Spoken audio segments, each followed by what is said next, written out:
अपने को लाना है। सोच, मैं तेरे को बस एक चीज फील करवा के देना चाहता हूं। जिस दिन तूने ये वर्ड देखा था ना, तेरे साथ क्या क्या हुआ था पता है? पहला, यू क्राइड। जिसने फर्स्ट टाइम रिजल्ट देखा था ना, और जिसने आज तक फेलियर कभी नहीं देखा था, पहली बार रिजल्ट देख करके ना आंखों में आंसू आ गए थे। ये क्या हो गया मेरे साथ? 10th के अंदर में 90+ वाले, 12th के अंदर में 80+ वाले, यहां ना 40 के लिए झगड़ रहे हैं। हाँ, Maharashtra top, oh Maharashtra top, 10th top, school top. क्या किया तुमने? क्या किया टॉप? कुछ टॉप नहीं। यहां सारे टॉप धरे के धरे रह जाते, और पता चलता कि जो बंदे ने 30%, 40%, 50% लेके आए थे, वो बंदा पास होके निकल रहा। पॉइंट पता है क्या है? उसकी थी कंसिस्टेंसी और तुम्हारी थी कंसिस्टेंसी। फेल होने के बाद ना बॉस, तूने सबसे पहले जो, मतलब सबसे पहले जो टूटा था ना, वो टूटा था तेरे पप्पा मम्मी। एक बहुत उम्मीद रहती है बॉस पेरेंट्स को तुमसे। शायद तुम नहीं जानते कि तुम्हारा क्लास या अदर चीज को प्रोवाइड करने के लिए, सोच के देख, करीब करीब 1 लाख रुपए लगा होगा क्या? 1 लाख रुपए मिनिमम में लगा होगा तेरे को, पूरा सीए का दोनों ग्रुप की क्लासेस, रहना खाना पीना सब मिला करके 1 लाख तो भी लगा होगा क्या? मिनिमम बोल रहा हूं मैं, मिनिमम। ज्यादा ही लगा होगा, कम नहीं बोल सकते अपन। ज्यादा ही लगा होगा, कम नहीं बोल सकते। तो सोच के देखना यार, 1 लाख रुपए सेव करने जाए तो उनके लिए पॉसिबल है क्या? 1 लाख रुपए कितना होता और कितने महीने लगते इसको सेव करने के लिए, समझता क्या तुमको? 1 लाख रुपए पर मंथ किसी की इनकम भी रही ना, तो वो सेव नहीं कर सकता। दुनियादारी के एक्सपेंसेस है। तुम्हारे घर के बड़े बूढ़ों के दवाई के खर्चे, मम्मी पापा के दवाई के खर्चे, किराना बोल, गैस बोल, इलेक्ट्रिसिटी बोल, रेंट बोल, उनके पर्सनल शौक बोल, आए गया बोल, किसी की शादी बोल, दिवाली बोल, सब दुनियादारी के खर्चे होने के बावजूद तेरे लिए 1 लाख रुपए बाजू निकाला, सिर्फ इसलिए कि तू कहीं जाके कुछ कर सके।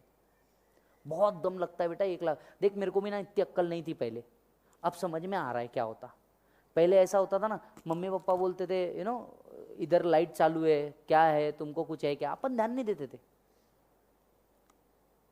आज वही जब इलेक्ट्रिसिटी का बिल खुद को पे करना पड़ रहा ना, तब समझ में आता, चुपचाप जाके लाइट बंद करना पड़ता। बस फर्क इतना हो गया, वो लोग बोल देते थे अपने बच्चे को, अपन बोलते नहीं, कि ये चीज उसको कभी तो रियलाइज हो जाएगी। बस फर्क इतना ही पड़ता है। मतलब ज्ञान पहले भी ऐसा नहीं था, पर अब रियलाइज हो रहा है कि पहले ये सेइंग्स लगती थी, अब ये रियलाइज होता है कि यार ये चीज करनी चाहिए। You all are enough matured boss इस चीज को समझने के लिए। तुमको हर बार किसी टीचर ने 1 घंटे का मोटिवेशन लेक्चर नहीं देना चाहिए। तुमको रियलाइज कराने के लिए now you are responsible, you have to take the responsibilities boss. तीसरी चीज तेरे साथ क्या हुई थी पता है? Book fear. इसके बाद तेरे को डेवलप हुआ था बुक फियर, जब पहली बार देखा था। क्योंकि अब उतनी ही बड़ी बुक वापस से खोल के पढ़ना तू खुद नहीं चाहता था, और तेरे से हो भी नहीं पाता था। क्योंकि नेक्स्ट टाइम जब तू बुक खोलता था ना, तेरे को ऐसा लगता था, अरे ये प्रॉब्लम में तो ये एडजस्टमेंट, इसका आंसर यही आने वाला है, मेरे को याद है। तेरे को आंसर याद हो जाएंगे, पर उधर याद नहीं रहते। क्यों? क्योंकि देखी हुई चीज याद रहती, सॉल्व करी हुई चीज कॉन्सेप्ट में जाती है। तूने देखा था, तेरे को आंसर पता है क्या है, फाइन। अच्छा, ऐसा भी होगा, तूने वो प्रॉब्लम देखा था, तुझे फाइनल आंसर भी पता है, लेकिन बीच की कड़ियां गायब है। ऐसा होगा, बहुत बार होगा, क्योंकि मेरे को लगा है, मेरे को पता है बॉस। चौथी चीज जो तेरे आगे चले गई ना, वो थे तेरे ड्रीम्स। 6 महीने से, एक अटेम्प्ट, 6 महीने से तेरे ड्रीम आगे बढ़ गए, 6 महीने से तेरी शादी आगे बढ़ गई, 6 महीने से तेरा सक्सेस आगे बढ़ गया, 6 महीने से तेरे you lost 6 months of your young life, जिसमें तू कुछ अच्छा कर सकता था। You lost 6 months of your hobbies if you have. एक बताता हूँ, ये बच्ची को मैं जानता हूँ, Tina. She is a very good blogger as well. आपको पता हो या नहीं पता, she is a very good blogger as well. अब पढ़ाई के चक्कर में जो उसका एक हॉबी है, वो गया नहीं गया, गया। अब वो लिख पाएगी? नहीं लिख पाएगी। क्यों? क्योंकि तब तक वो क्या कर रही है, पढ़ाई कर रही है। She is a very good blogger. But point क्या है पता है? मतलब जरूरी नहीं है सीए हमेशा इस टारगेट से किया जाता है कि मेरे को कंपनी में अकाउंटिंग ही करनी। No, CA is also passion, और उसके बाद आदमी कुछ कर सकता है, उसके बाद भी कुछ कर सकता है। One of my friend is a CA and a singer. सब उसको बोलते तू बेवकूफ है, सिंगिंग ही करना था तो सीए में क्यों आया था? वो बोलता है CA I did for my dad, singing is what I do for my self. और आपको हाइट पता होगा या नहीं पता होगा, वो दिन में उसके डैड का ऑफिस भी संभालता है और शाम में जाकर के कराओके सॉन्ग गाता है। Is passion, totally living it. सोचना भाई, तेरा भी कोई पैशन और हॉबी था। आज तेरे हॉबी में एक ही चीज मिलेंगी, रीडिंग। What institutes module. सोच भाई सोच, तेरे ड्रीम्स हर चीज से आगे बढ़ गए, अब नहीं किया तो कब किया यार। एक बार सोच के देख बॉस, तेरे फैमिली के बारे में एक बार सोच के देख, तेरे फैमिली के रिस्पॉन्सिबिलिटीज के बारे में। यू ऑल नो, आपके घर की सिचुएशन सिर्फ आपको पता है, सिर्फ आपको पता है आपके घर की सिचुएशंस क्या है। और आप नहीं हुए तो इसका इंपैक्ट कितना बड़ा होगा ये आपको समझ में नहीं आ रहा है अभी। माइट भी शायद 1-2 साल तक जब आपको मैच्योरिटी आए तब समझ में आए, और तब तक शायद टाइम बहुत लेट हो जाए। और मैं स्पेशली गर्ल्स को बोलना चाहूँगा, गर्ल्स, और उसमें भी जो मारवाड़ी गुजराती अग्रवाल्स वाले में है, कैटेगरी में है, उनको बोलना चाहूँगा, तुम सोच के देखो ना, तुम्हारे बायोडाटा नहीं बनेंगे क्या 1-8 साल में? तुम शायद 20-21 के करीब कहीं होंगे, 18 से 22 के एज में कहीं होंगे। 1-1.5 साल, ये जिस हिसाब से अपना कम्युनिटी है ना, 1-1.5 साल निपटो। तुम्हारे को स्ट्रेट एक ही बात बोला जाएगा, बेटा एक काम करना, ससुराल में जाके पढ़ना। मेरी सिस्टर के साथ हो रहा था, इसलिए मालूम है मेरे को। तुमको बोला जाएगा चल बेटा निकल, एक हाथ अटेम्प्ट और दे देगा, चल तेरा बापू, उसके बाद क्या बोलेगा पता है, बेटा होता है तो ठीक है, नहीं तो चल दुकान में आके बैठ, चल ये काम कर वो काम कर। पर तू दिल से सोच के देख बॉस, दिल, मेरे को कल 3 मैसेज आए, एक शायद नैनीताल से आया था, एक केरला से आया था, और एक दिल्ली से आया था।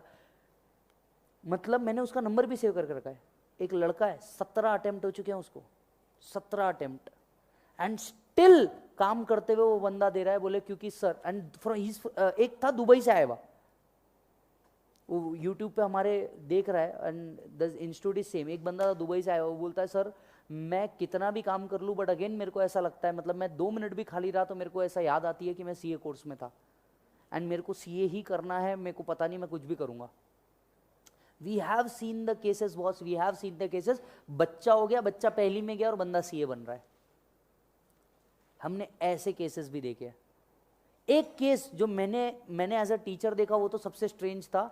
वो था बाप और बेटा दोनों एक साथ एक अटेम्प्ट में सीए बने। Dad was also doing CA just to motivate his son कि तू भी कर, मैं भी करता हूं, चल देखते हैं। And dad was an engineer. समझ सकते हो लेवल, लोगों का थॉट लेवल इस कोर्स के लिए, डेडिकेशन इस कोर्स के लिए।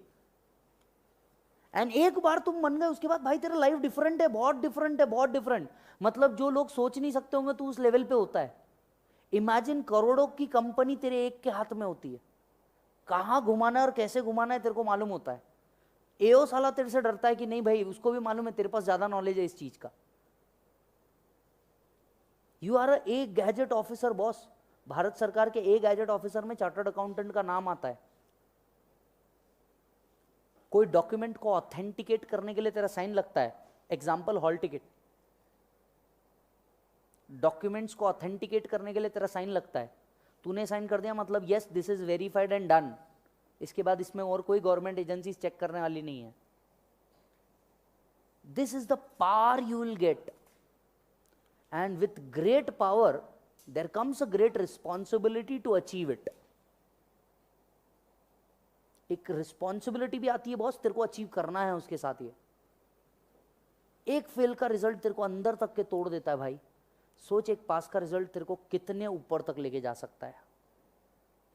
अगर वही रिजल्ट तेरे को अंदर तक तोड़ सकता है पूरा का पूरा, तो क्या था एक फेल के रिजल्ट से पहले? सोच के देख यार, तू हंसता था। मैंने ऑलमोस्ट यहां पे बैठे हुए आधे से ज्यादा को लाइव लेक्चर में देखा है वो कैसे नालायक थे। आज तो साला जोक मार दे तो हंसते नहीं। जिंदगी से खुशी नाम की चीज चले गई।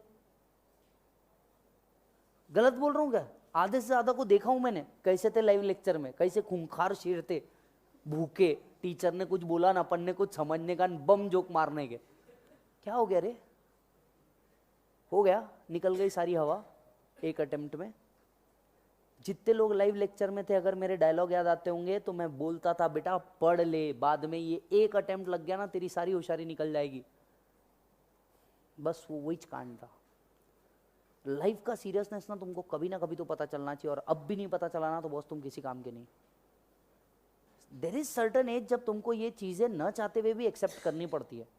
रिस्पॉन्सिबिलिटीज का बोझ उठाना पड़ता है। तुम किसी की इच्छा, अरे किसकी इच्छा होती है रिस्पॉन्सिबिलिटी का बोझ उठाने की? गिवन अ चांस, सबको अच्छा लगेगा किसी बीच पे आराम से बैठे रहो, यू नो, स्विमिंग पूल में एक टब डाल के बैठे रहो, हाथ में एक जूस हो, आ हा हा। ये लाइफ ना सबको अच्छी लगती है, पर इस अच्छी लाइफ के लिए हर कोई उतनी अच्छी मेहनत नहीं कर सकता। You cleared CPT, you showed a courage. सोच, तेरे साथ जितने वाले थे आधे ने तो सीपीटी में ही दम तोड़ दिया। सीपीटी का अटेम्प्ट दिया, पास हुए, तब छोड़ दिया कि आगे नहीं हो सकता, या सीपीटी कुछ पहला अटेम्प्ट देके फेल हो गए तो ही छोड़ दिया। तूने आईपीसीसी दिया, एक अटेम्प्ट दिया, फेल हुआ, shows you are a warrior, shows you are a warrior. ठीक है ना, जरूरी थोड़ी ना हर जंग जीती जाती है, पर इसका मतलब ये नहीं कि तुमको जंग लड़ते नहीं आता और तुम दोबारा जंग नहीं लड़ सकते। That shows you are a warrior and you can do it. और उसके लिए ना हर वॉरियर के लिए एक बहुत लंबी प्रैक्टिस लगती है, ताकि जब वो फाइनल जंग में जाए तो मार के आए, खा के ना आए। समझ में आ रही बात? तुमको डबल से मेहनत करनी है। एक महीना एक्स्ट्रा मिला है, पागल के ऐसे लगा दो, सुबह पढ़ने का, दिन में पढ़ने का, रात में पढ़ने का। अरे तुम्हारे को अगर कोई दोस्त आए भी ना टाइम पास करने के लिए, साफ दोस्ती के तेल लेने के लिए, be very selfish when you are at study. जो तेरा दोस्त रहेगा वो तेरे पे एक महीने बाद भी आएगा, फर्क नहीं पड़ता, और नहीं तो तेरे को पता चल जाएगा तेरे दोस्त कौन है। वो आया टाइम पास करने के लिए, बोले चल चाय पी के आते, यू शुड से चल 1 घंटा और पढ़ते फिर चलते। If this is your answer, वो उसको भी मोटिवेशन देगा, तेरे को भी मोटिवेशन देगा, and then you will work. Otherwise माँ बाप तो तुम पे ब्लाइंड भरोसा कर ही रहे। तू इमेजिन कर, तेरी मम्मी को समझता क्या सीए में, इंटर में क्या है? नहीं समझता। तेरे पापा को लेन देन है क्या तू काय में? नहीं। उनको सिर्फ रिजल्ट से मतलब है, बाकी वो देखते भी नहीं तू आके पढ़ रहा कि नहीं पढ़ रहा।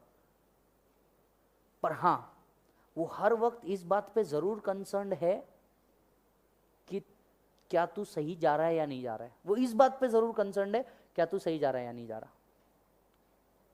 एंड बिलीव मी, जितना वो तेरे सीपीटी पास के रिजल्ट पे खुश होके रोए है ना, शायद तेरे को बताएंगे नहीं, पर तेरे आईपीसीसी के फेल के रिजल्ट पे वो तेरे से छुप के उतना ही ज्यादा रोएंगे भी।